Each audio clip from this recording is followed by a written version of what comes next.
يا أيها الناس اعبدوا ربكم الذي خلقكم والذين من قبلكم لعلكم تتقون. محمد بن عبداللہ خیرۃ اللہ من خلقہ و امینہ علی وحیہ وعلی آلہ و ازواجہ و ذریتہ و اہل بیتہ وعلی اصحابہ و اتباعہ ومن اہتدی بہداہ واقتفى خطاہ ودعا بدعوتہ الی یوم الدین. واشہد ان لا الہ الا اللہ وحدہ لا شریک لہ الہ الاولین والآخرین واشہد ان محمدًا عبدہ ورسولہ المبعوث رحمۃ للعالمین. وبعد. عزیزان گرامی، سورۃ النازعات کا مطالعہ اور مدارسہ یہ ہمارے پیش نظر ہے، اور اس سلسلے میں بات یہ ہوئی تھی کہ قرآن مجید کا جو دعوت کا اسلوب ہے یہ انذار اور تبشیر کا اسلوب ہے. قرآن دعوت ہے، موعظت ہے، اور اس کے اندر تبشیر بھی ہے اور انذار بھی ہے. ان ھذا القرآن یہدی للتی ہی اقوم ویبشر المؤمنین الذین یعملون الصالحات ان لهم اجرا کبیرا وان الذین لا یؤمنون بالآخرۃ اعتدنا لهم عذابا علیما. یہ قرآن کا اسلوب ہے. انذار یہ ہوتا ہے کہ آنے والے خطرے سے آگاہ کر دیا جائے ایسے وقت میں کہ جب انسان اگر خبردار ہو جائے، ہوشیار ہو کر اپنے آپ کو متنبہ کر لے تو وہ اس خطرے سے بچ سکتا ہے، اس ضرر سے محفوظ رہ سکتا ہے. یہ انذار ہوتا ہے. اور تبشیر یہ ہوتی ہے کہ جس راستے کی طرف بلایا جا رہا ہے اگر انسان وہ راستہ اختیار کرے تو وہ خطرات سے محفوظ رہتے ہوئے کامیاب اور سرخرو ہو سکتا ہے اور اپنی منزل مقصود پر بے خطر پہنچ سکتا ہے. قرآن مجید کے اندر بھی یہ تبشیر و انذار موجود ہے، اور رسول اکرم صلی اللہ علیہ وسلم بھی داعی تھے، وداعیا الی اللہ باذنہ وسراجا منیرا. اور نبی صلی اللہ علیہ وسلم کو بھی یہی حکم تھا، ان انت الا نذیر وبشر المؤمنین بان لهم من اللہ فضلا کبیرا. انذار بھی کرنا تھا اور تبشیر بھی کرنی تھی، کیونکہ جیسا کہ اس دن عرض کیا تھا انسان کے اندر دو داعیے اور دو جذبات ہیں، ایک محبت کا اور ایک خوف کا. تبشیر جو ہے یہ تبشیر بھی ہے، ترغیب بھی ہے، تشویق بھی ہے. ترغیب و تشویق اور تبشیر اور تحریک یہ انسان کے جذبہ محبت کو مخاطب کرتا ہے. یہ پہلو جذبہ محبت کو مخاطب کرتا ہے. انسان کو جو جذبات محبت ہیں، یہ جو انسان کا جذباتی رجحان ہے، اس کو متحرک کر کے انسان کو عمل کے لیے آمادہ کیا جاتا ہے، اور اس راہ کی مشکلیں برداشت کرنے اور جھیلنے کے لیے انسان کو تیار کیا جاتا ہے جو اس راہ میں آتی ہے. کوئی بھی منزل ہو تو راہ کی مشکلات تو انسان کو جھیلنی پڑتی ہیں، منزلیں آسان تو نہیں ہوتی. اور جو خوف کا جذبہ ہے انسان کے اندر، اس کو متحرک کرنے کے لیے انذار کا اور تخویف کا، انذار و تخویف یہ دونوں اسلوب اختیار کیے جاتے ہیں۔ اللہ رب العزت نے یہ بھی کہا ہے کہ وَيُنذِرَ الَّذِينَ قَالُوا اتَّخَذَ اللَّهُ وَلَدًا، انہیں آگاہ کر دے، انہیں خبردار کر دے۔ اور جہاں اللہ رب العزت نے عذاب کے تذکرے فرمائے تو فرمایا ذَلِكَ يُخَوِّفُ اللَّهُ بِهِ عِبَادَهُ يَا عِبَادِ فَاتَّقُونِ۔ تو ذَلِكَ يُخَوِّفُ اللَّهُ بِهِ عِبَادَهُ، اللہ اپنے بندوں کو خوف دلاتا ہے، ڈراتا ہے۔ تو انذار اور تخویف یہ بھی قرآن مجید کا ایک اسلوب ہے۔ تو اس صورت کے اندر یہ جو ہمارے زیر مطالعہ ہے، اس میں تخویف کا پہلو ہے اور تبشیر کا پہلو بھی ہے، لیکن وہ اختصار کے ساتھ، تخویف کا پہلو زیادہ ہے۔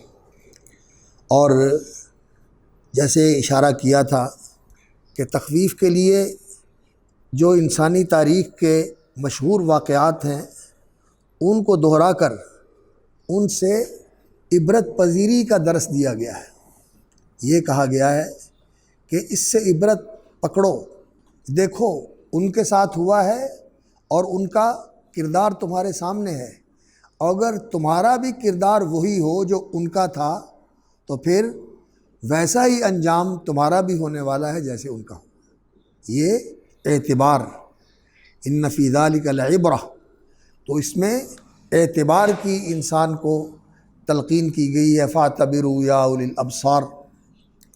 تو ایک تو اللہ رب العزت نے سورت کے اندر اس کا اہتمام فرمایا ہے کہ ایک بہت ہی مشہور واقعہ فرعون، اس کا کردار اور اس کا انجام اللہ نے وہ بیان فرمایا ہے، عبرت دلانے کے لیے اور خوف دلانے کے لیے کہ وہ رب جس نے فرعون کو غرق آب کیا اور اسے نشان عبرت بنایا، آج بھی وہی رب ہے اور اسی کا رسول تمہارے پاس آیا ہوا ہے۔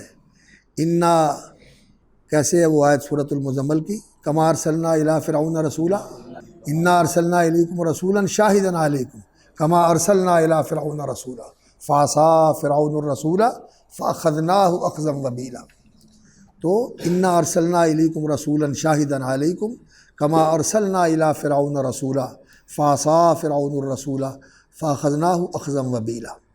تو اللہ رب العزت نے مخاطبین کو عبرت کے لیے ابھارا ہے کہ وہ اعتبار سے کام لیں اور اس رسول کی تصدیق کریں اور اس کے ساتھ ویسا سلوک نہ کریں جیسا کہ موسیٰ علیہ السلام اور ہارون علیہ السلام کے ساتھ فرعون نے اور اس کے وزیروں نے، اس کے مصاحبوں نے، اس کی افواج نے اور اس کے مشیروں نے کیا تھا، اور پھر اللہ رب العزت نے سب کو ہی ملیا میٹ کر دیا۔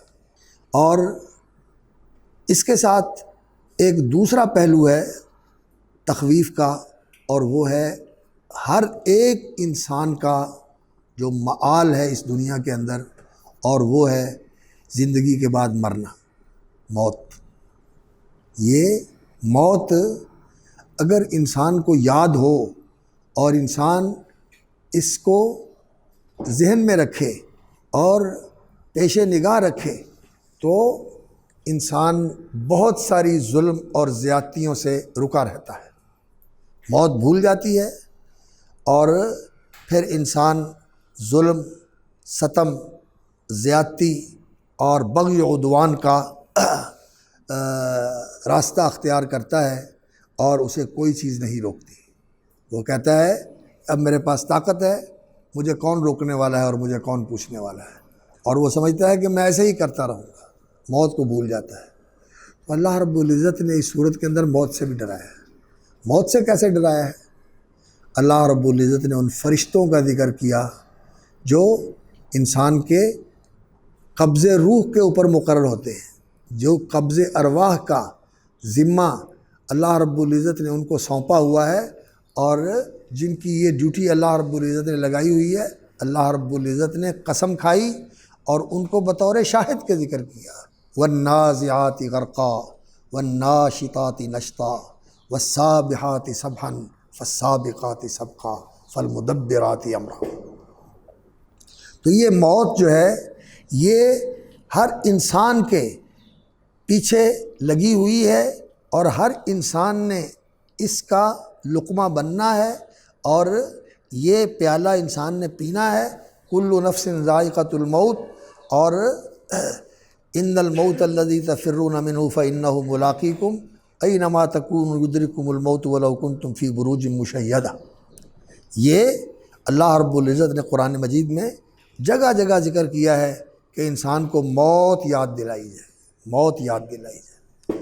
اور یہ جو فرشتے ہیں اللہ رب العزت کے، جو اللہ نے موت پر مقرر کیے ہوئے ہیں، اگرچہ بعض علماء نے بادلوں کا اور ہواؤں کا بھی ترجمہ کیا ہے، وہ اس سے مراد یہ لیتے ہیں کہ اس سے مراد ہوائیں ہیں اور جو درختوں کو اکھاڑ دیتی ہیں، اور اسی طرح جو سبک روی کے ساتھ چلتی ہیں اور زندگی کا پیام لاتی ہیں، اور بادل ہیں جو بڑی تیزی کے ساتھ اوپر نیچے، کوئی ادھر کو جا رہا ہے کوئی ادھر کو جا رہا ہے۔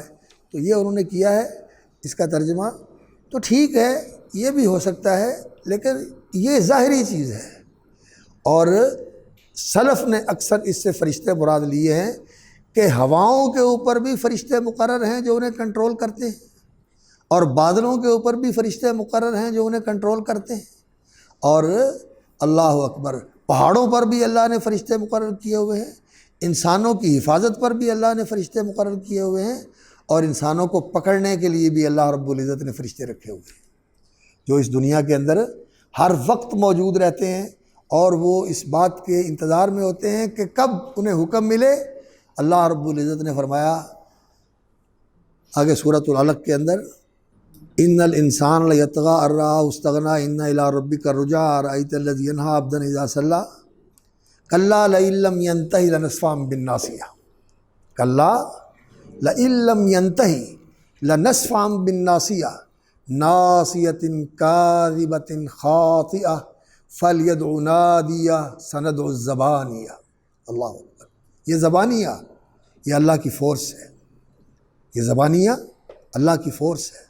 اللہ رب العزت جب چاہتا ہے انہیں بلا لیتا ہے، تو پھر وہ بستیوں کو اکھاڑ کر آسمانوں پہ لے جا کے الٹا دیتے ہیں، پھر وہ پتھروں کی بارش برسا دیتے ہیں، اور پھر وہ پانیوں کے طوفانوں کو حرکت دے دیتے ہیں کہ وہ سونامی بن جاتے ہیں، اور وہ پھر ہواؤں کو ایسا طوفان بنا دیتے ہیں کہ وہ شہروں کے بڑی بڑی بلڈنگیں گرا دیتی ہیں، درخت اکھاڑ دیتی ہیں۔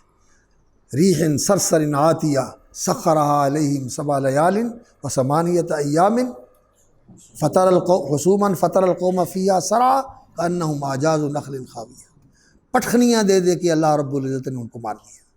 یہ اللہ رب العزت کی پولیس ہے، یہ اللہ رب العزت کی رینجرز ہیں، یہ اللہ رب العزت کی فورسز ہیں جو ہر وقت موجود ہیں۔ وما یعلم جنود ربک الا ہو، کبھی تو اندر سے ہی کھڑے کر دیتا ہے، جیسے یاجوج ماجوج پر کھڑے ہوں گے، اللہ رب العزت ان کے اوپر ایسا وائرس مسلط کر دے گا کہ ان کے پھوڑے نکلیں گے اور جسم گل جائے گا، اور تعفن کے ساتھ ان کی لاشیں جو ہیں وہ زمین کو گندا کر دیں گی، اور انہیں دفن کرنے والا اور اٹھانے والا بھی کوئی نہیں ہوگا۔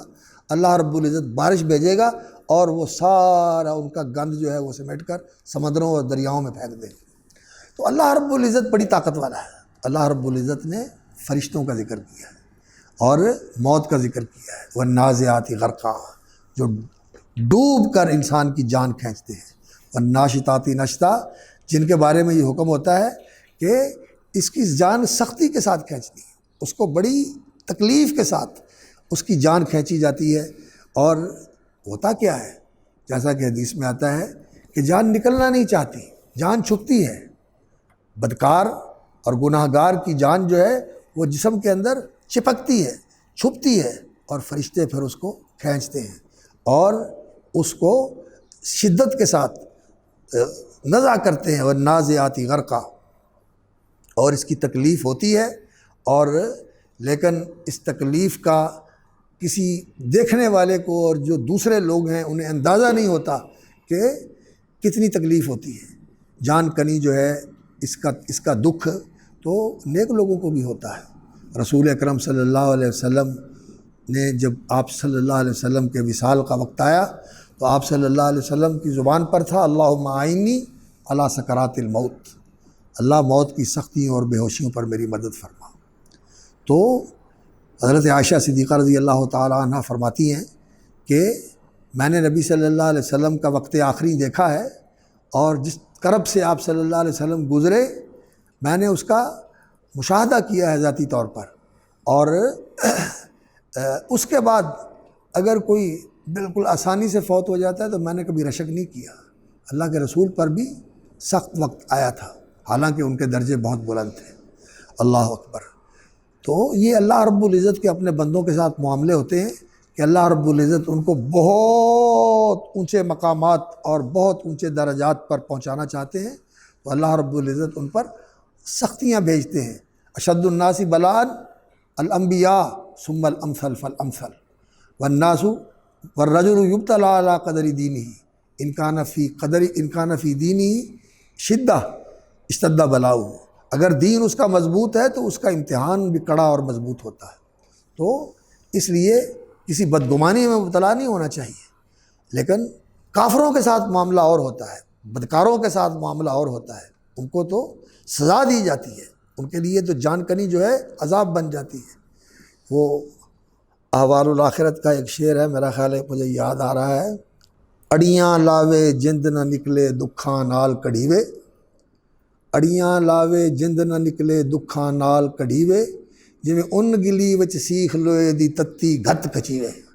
حافظ محمد صاحب رحمۃ اللہ علیہ نے فرمایا ہے کہ جان جو ہے وہ اڑیاں لگاتی ہے، وہ نکلنا نہیں چاہتی۔ اڑیاں لاوے جند نہ نکلے، اڑیاں لاوے جند جان کو کہتے ہیں، جند جان دونوں لفظ اکٹھے استعمال ہوتے ہیں۔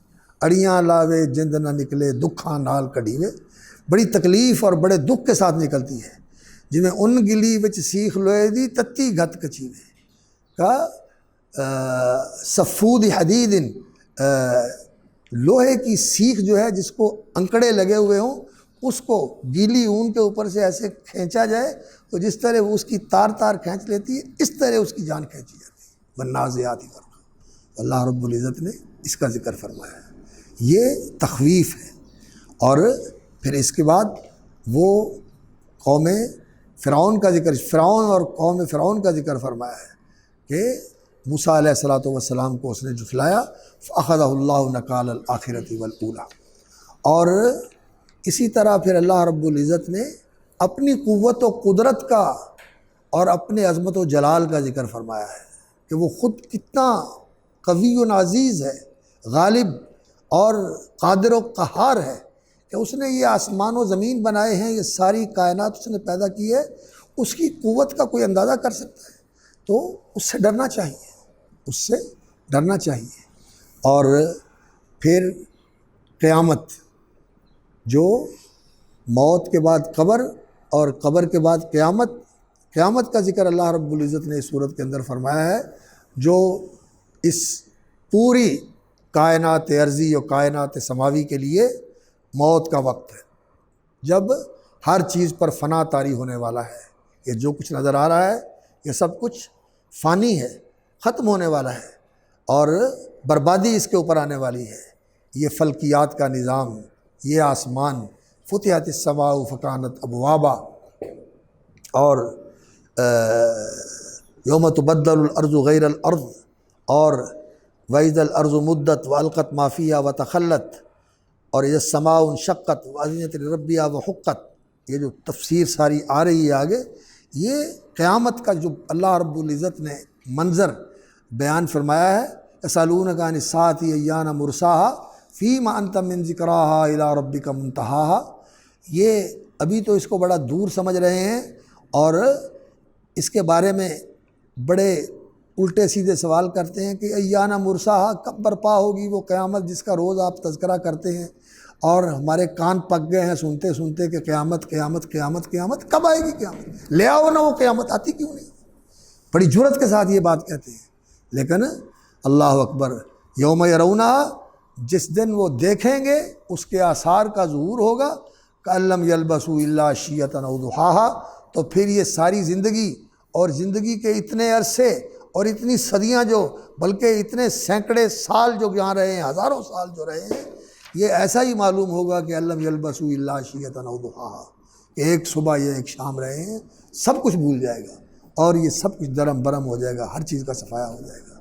تو موت، قیامت، اللہ کے فرشتے، دنیا کے اندر آنے والے عذاب، اور خود اللہ رب العزت کے ذات عالی، اس کی قدرت، اس کی قہاری، اس کی جباری، اس کا قہر اور جبر اور اس کی قوت، یہ چیزیں ذکر کر کے اللہ رب العزت نے انسان کو خوف دلایا ہے، تخویف فرمائی ہے کہ انسان اللہ سے ڈر جائے، اور جو ڈر گیا سو تر گیا، جو ڈر گیا سو تر گیا، جو ڈر گیا وہ بچ گیا، اور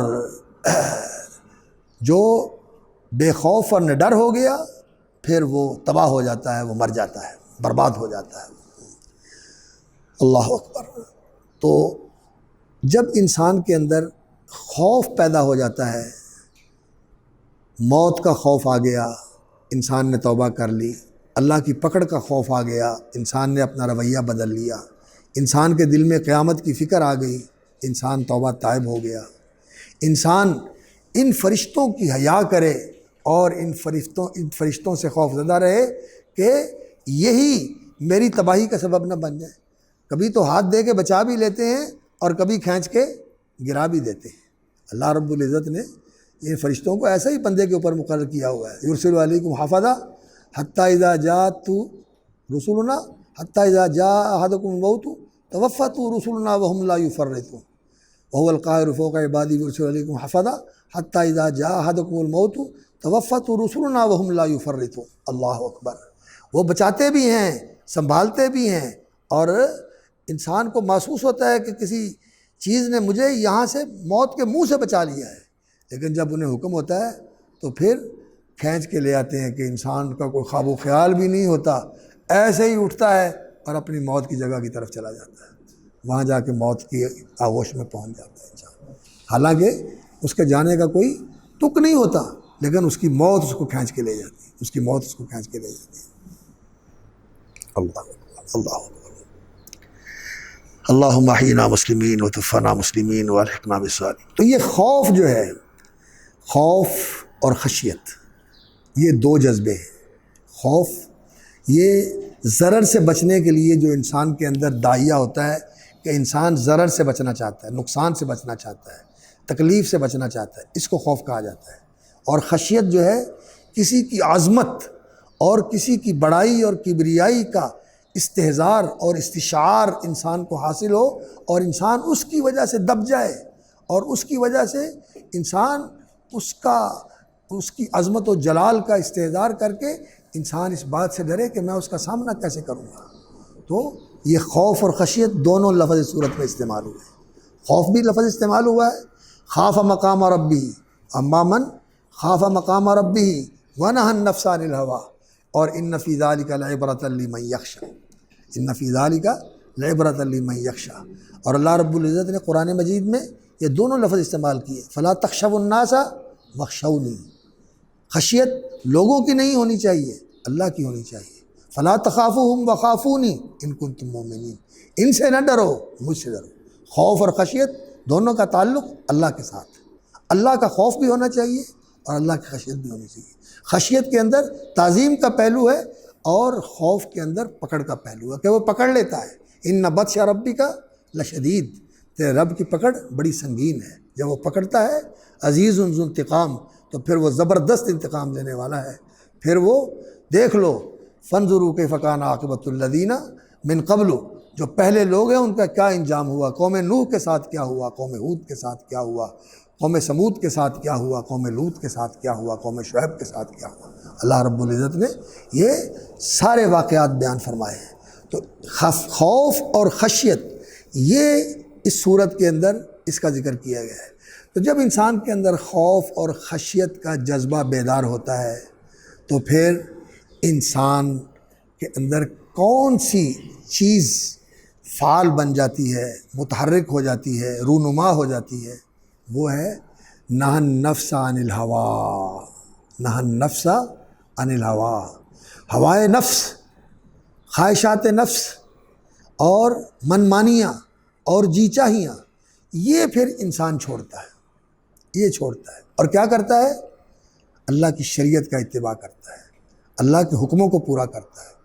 اتباع شریعت، التزام دین اور تقوی اور اللہ رب العزت کی اطاعت اور اللہ کے لیے انقیاد، جس کو اسلام کہا جاتا ہے، پھر انسان مسلم ہو جاتا ہے، اپنے آپ کو، اپنی باغ ڈور کو اللہ کے حوالے کر دیتا ہے اور اللہ رب العزت کا مطیع اور منقاد ہو جاتا ہے اور اس کے حکموں کا پیرو بن جاتا ہے اور اس کی حدود اور اس کے احکام کا احترام کرنے والا ہوتا ہے اور حدود سے تجاوز نہیں کرتا اور اس کے احکام کی مخالفت نہیں کرتا۔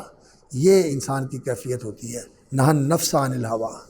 تو اللہ رب العزت نے فرمایا وَأَمَّا مَنْ خَافَ مَقَامَ رَبِّهِ وَنَهَى النَّفْسَ عَنِ الْهَوَىٰ، یہ جو خواہش نفس ہے، جنسی خواہش ہے، غیظ و غضب کی خواہش ہے، ترفع اور علو اور تفوق کی خواہش ہے، حب الریاسہ، یہ خواہش ہے کہ میں سب سے اونچا ہو جاؤں، میں سب سے بڑا ہو جاؤں، اور اپنا غیظ و غضب ہے کہ میں اس کی تسکین اور میں اس غصے کی آگ کو ٹھنڈا کروں اور میں اپنے مخالف سے اس طرح انتقام لوں کہ یہ میری سینے کی آگ جو ہے غصے کی اور غیظ و غضب کی، یہ بجھ جائے۔ یہ غیظ و غضب اور شہوانیت، جنسی خواہش اور اسی طرح حب ریاست، تفوق اور تعلی اور برتری اور لوگوں پر سیادت اور انسان کی بالادستی، یہ چیزیں انسان کو مجبور کرتی ہیں، آمادہ کرتی ہیں کہ انسان پھر لوگوں کی گردنیں دبائے اور ان کے خلاف سازشیں کرے کہ یہ اس کے غلام رہیں اور انہیں اپنا ماتحت بنانے کی کوشش کرے اور اپنی بڑائی اور برتری ان پر ثابت کرنے کے لیے کوشش کرے۔ پھر اس کے لیے سپاہ بھی تیار کرتا ہے، پھر اس کے لیے شاہانہ کر و فر بھی اپناتا ہے اور پھر اس کے لیے شان و شکوہ بھی حاصل کرتا ہے، اور فوجی ہوتے ہیں، ان کی ننگی تلواریں ہوتی ہیں، ان کے پاس سخت قسم کی کلاشنیں اور اس طرح کی بندوقیں ہوتی ہیں جو برسٹ مار کر پورے مجمع کو اڑا سکتے ہیں۔ تو یہ ساری چیزیں ہوتی ہیں لوگوں کے اوپر خوف طاری کرنے کے لیے اور اپنی بڑائی کا نقش ان کے دلوں پر بٹھانے کے لیے۔ اور ایک اور ہوائے نفس ہے اور وہ ہے پیسے کی محبت، اور وہ ہے دولت اور پیسے کی محبت۔ یہ پیسے کی محبت انسان کو اندھا کر دیتی ہے۔ انسان پیسے کے پیچھے اللہ اکبر، پھر ایسا پڑتا ہے، وہ کہتا ہے کہ پیسہ میرے پاس ہونا چاہیے اور بے حساب ہونا چاہیے، اتنا زیادہ ہونا چاہیے کہ میں جہاں چاہوں، جیسے چاہوں، جتنا چاہوں خرچ کروں اور میرا پیسہ ختم نہ ہو، اتنا پیسہ میرے پاس ہونا چاہیے۔ یہ پیسہ جمع کرنے کی ہوس اور یہ اندھی ہرس انسان کو ایسا غافل بناتی ہے اور انسان کو ایسا سنگ دل اور ایسا انسان کو یہ بالکل اندھا کر دیتی ہے کہ پھر انسان حلال کیا، حرام کیا، جائز کیا، ناجائز کیا، ظلم کیا، عدوان کیا، غصب کیا، چھیننا کیا، جھپٹنا کیا، لوٹنا کیا، کسوٹنا کیا، کوئی چیز نہیں انسان چھوڑتا۔ بس یہی ایک مقصد ہوتا ہے کہ میں پیسہ اکٹھا کروں، میں پیسہ اکٹھا کروں، پیسہ اکٹھا کروں۔ ڈکیتیاں بھی مارتا ہے، چوریاں بھی کرتا ہے، کرپشنیں بھی کرتا ہے، رشوتیں بھی لیتا ہے، خیانتیں بھی کرتا ہے، لوگوں کا مال غصب بھی کرتا ہے، ہڑپ بھی کرتا ہے، چھینتا بھی ہے، سب کچھ کرتا ہے کہ میرے پاس پیسہ زیادہ ہو جائے۔ اللہ اکبر۔ لیکن جب خوف انسان کے دل میں آ جاتا ہے تو انسان کی یہ ساری خواہشات کو لگام پڑ جاتی ہیں، ان کو لگام ڈل جاتی ہے، یہ لگام میں آ جاتے ہیں اور پھر انسان نفس کھینچتا ہے ادھر، لیکن انسان لگام کھینچ کے اسے روک لیتا ہے۔ وَأَمَّا مَنْ خَافَ مَقَامَ رَبِّهِ وَنَهَى النَّفْسَ عَنِ الْهَوَىٰ وَنَهَى النَّفْسَ عَنِ الْهَوَىٰ۔ اللہ اکبر، اللہ اکبر۔ اور اگر یہ خوف کا جذبہ انسان کے اندر نہ ہو تو پھر انسان کیا کرتا ہے؟ اما من طغیٰ وآثر الحیات الدنیا فإن الجحیم ہی المأویٰ۔ تو پھر انسان کے اندر طغیانی آتی ہے۔ طغیٰ کا معنی کیا ہوتا ہے؟ حد سے نکلنا، حد سے نکلنا۔ ان شہوات کو اور ان خواہشات کو پورا کرنے کے لیے انسان طغا اور بغا، طغیان اور بغاوت کا راستہ اختیار کرتا ہے۔ البغی والعدوان اور طغیان، طغا، حد سے تجاوز کر جاتا ہے۔ اما من طغا وآثر الحیات الدنیا، قبر بھی بھول گیا، قیامت بھی بھول گیا، موت بھی بھول گیا، اور اللہ رب العزت کو بھی بھول گیا کہ وہ میرے اوپر ہے اور اس کی فورسز نے مجھے اپنے گھیرے میں لیا ہوا، یہ ساری چیزیں بھول جاتا ہے، اور طغا، وہ سرکش ہو جاتا ہے اور حدود سے تجاوز کرتا ہے اور بہت بڑا بنتا ہے، بہت سرکش ہو کر ظلم و عدوان کا بازار گرم کرتا ہے اور زمین کو شر اور فساد کے ساتھ بھر دیتا ہے۔ صاف الارض لیفسد فیہا ویہلک الحرث والنسل واللہ لا یحب الفساد لا حول ولا قوۃ الا باللہ۔ اما من طغا وآثر الحیات الدنیا، اور اس کے سامنے صرف یہی دنیا کی زندگی ہوتی ہے، مرنے کے بعد برزخ کی زندگی کوئی فکر نہیں، برزخ سے اٹھنے کے بعد، قبر سے اٹھنے کے بعد قیامت کی پیشی اور قیامت کے بعد حساب اور جزا اور سزا کے مرحلے، یہ سب بھولے ہوئے ہوتے ہیں۔ بس یہی سب کچھ ہے یہ دنیا کی زندگی۔ اس لیے یہاں جو کر سکتے ہو کرو، اور جیسے جو سمیٹ سکتے ہو سمیٹو، اور جو لطف و لذت کے سامان کر سکتے ہو انہیں حاصل کرنے کی کوشش کرو اور خوب مزے اڑاؤ، اور جو چیز تمہارے راستے میں رکاوٹ بنتی ہے جیسے بھی اسے ختم کیا جا سکتا ہے ختم کرو۔ اگر لالچ سے ختم کیا جا سکتا ہے تو لالچ دے کے ختم کر دو، اور اگر قوت اور شدت سے ختم کیا جا سکتا ہے تو قوت اور شدت سے اسے ختم کر دو۔ اما من طغا وآثر الحیات الدنیا، اور من خاف مقام ربہ ونہی النفس عن الہویٰ۔ اور اگر انسان اللہ کا خوف اسے آ جائے، اللہ کا ڈر اس کے دل میں سما جائے، اور وہ اپنی نفس کی خواہشات کو کنٹرول کر لے، اور انسان جو ہے وہ تقوی والا راستہ اختیار کر لے، تو اس کا نام تزکیہ ہے۔ یہ ہے تزکیہ۔ فقل هل لک الی ان تزکی واہدیک الی ربک فتخشی، یہ ہے تزکیہ۔ تزکیہ کا معنی کیا ہوتا ہے کہ انسان کو جو چیزیں انسان کے اندر فساد کا موجب بننے والی ہیں ان کو ختم کر دیا جائے۔ ہوائے نفس اور اتباع الہوا یہ انسان کے اندر فساد کا باعث بنتی ہے، وہ انسان کے قوام کو اور اس کے اعتدال کو اور اس کے توازن کو بگاڑ دیتی ہیں، اور انسان کو کبھی حیوان بنا دیتی ہیں، کبھی شیطان بنا دیتی ہیں، اور کبھی انسان کو یہ ایسا زہرناک سانپ اور بچھو بنا دیتی ہیں کہ انسان سوائے زہرناکی کے اور کوئی چیز اس کے اندر نہیں رہتی، اور وہ شر کے ہی منصوبے بناتا ہے۔ یہ فساد ایسا ہے کہ انسان کو ایسا بنا دیتا ہے، کبھی سانپ اور بچھو بن جاتا ہے، کبھی ڈھور اور ڈنگر بن جاتا ہے، گدھا اور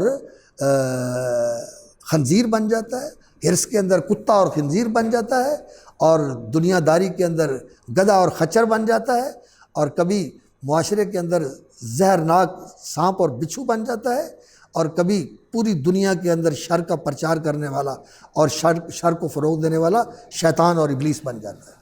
یہ چیزیں ایسی ہیں جو انسان کو ایسا بنا دیتی ہیں۔ تو پھر جب ان چیزوں کا علاج ہوتا ہے تو یہ انسان کا تزکیہ ہوتا ہے۔ تزکیے کے اندر دو مفہوم ہیں، ایک تطہیر کا اور دوسرا نمو کا، تنمیہ، بڑھانا، تنمیہ، بڑھانا۔ ایک نمو کا اس کے اندر پہلو ہے اور ایک تطہیر کا پہلو ہے۔ تزکا، تطہیر ہو جائے، جو چیزیں منفی ہیں، جو چیزیں ضرر کا اور شر کا فساد کا باعث بننے والی ہیں، ان چیزوں کو یا تو بالکل ختم کر دیا جائے، یا انہیں بالکل کمزور کر دیا جائے، یا انہیں اس طرح دبا دیا جائے کہ وہ پڑی ہوئی ہیں لیکن انسان کے لیے نقصان دہ نہیں ہے، انہیں دبا دیا جائے۔ یہ ہے تطہیر۔ تزکیہ ایک یہ ہے، ایک پہلو یہ ہے، اور دوسرا پہلو یہ ہے کہ جب یہ قوتیں جو شر اور فساد کی انسان کے اندر موجود ہیں، یہ قوتیں دبتی ہیں، یہ قوتیں کمزور پڑتی ہیں، یہ قوتیں ختم ہوتی ہیں، یہ قوتیں انسان کے اندر اس طرح کر دی جاتی ہیں کہ وہ انسان کے لیے نقصان دہ نہیں رہتے، ان کی ضرر رسانی ختم کر دی جاتی ہے۔ تو پھر کیا ہوتا ہے؟ پھر انسان کے اندر جو خیر کی قوت ہے، جو خیر کی قوت ہے، جو ایجابی قوتیں اللہ رب العزت نے انسان کے اندر رکھی ہوئی ہیں، جو انسان کو بلندیوں کی طرف لے کے جانے والی ہیں، جو انسان کو اللہ کی طرف لے کے جانے والی ہیں، اللہ کا قرب اختیار کرنے کے لیے انسان کو آمادہ کرتی ہیں، اور انسان اللہ کے قریب ہوتا ہے، اور اللہ عرش کے اوپر ہے، اور انسان بلندیوں کی طرف جاتا ہے۔ جنت بھی آسمانوں کے اوپر ہے، اللہ کے عرش کے نیچے ہے، اور اللہ عرش کے اوپر ہے۔ تو انسان کو جو چیز بلندی کی طرف لے کے جاتی ہے وہ قوات خیر ہیں۔ انسان کے اندر ملکوتی صفات بھی ہیں، انسان کے اندر نیکی کے جذبات بھی ہیں، انسان کے اندر اللہ رب العزت کی وہ صفات جو اللہ چاہتا ہے کہ میرے بندے میں بھی ان کا عکس ہونا چاہیے، ان کا پرتو ہونا چاہیے۔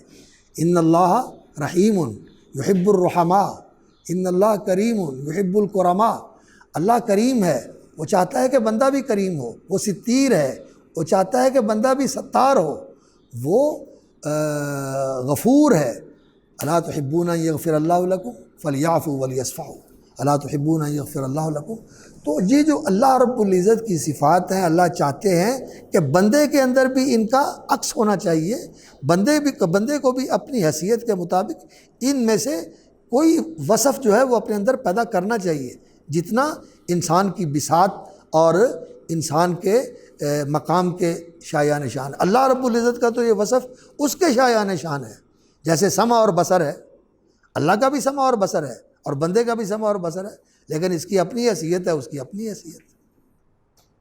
اسی طرح جو اللہ رب العزت کی یہ صفات ہیں، جن کو کچھ لوگ جو ہیں وہ کہتے ہیں تخلقوا باخلاق اللہ، وہ کیا کہتے ہیں کہ اللہ کا اخلاق جو ہے، جو اللہ کا خلق ہے، اپنے اندر وہ خلق اتارنے کی کوشش کرو، اپنے اندر وہ خلق اتارنے کی کوشش کرو۔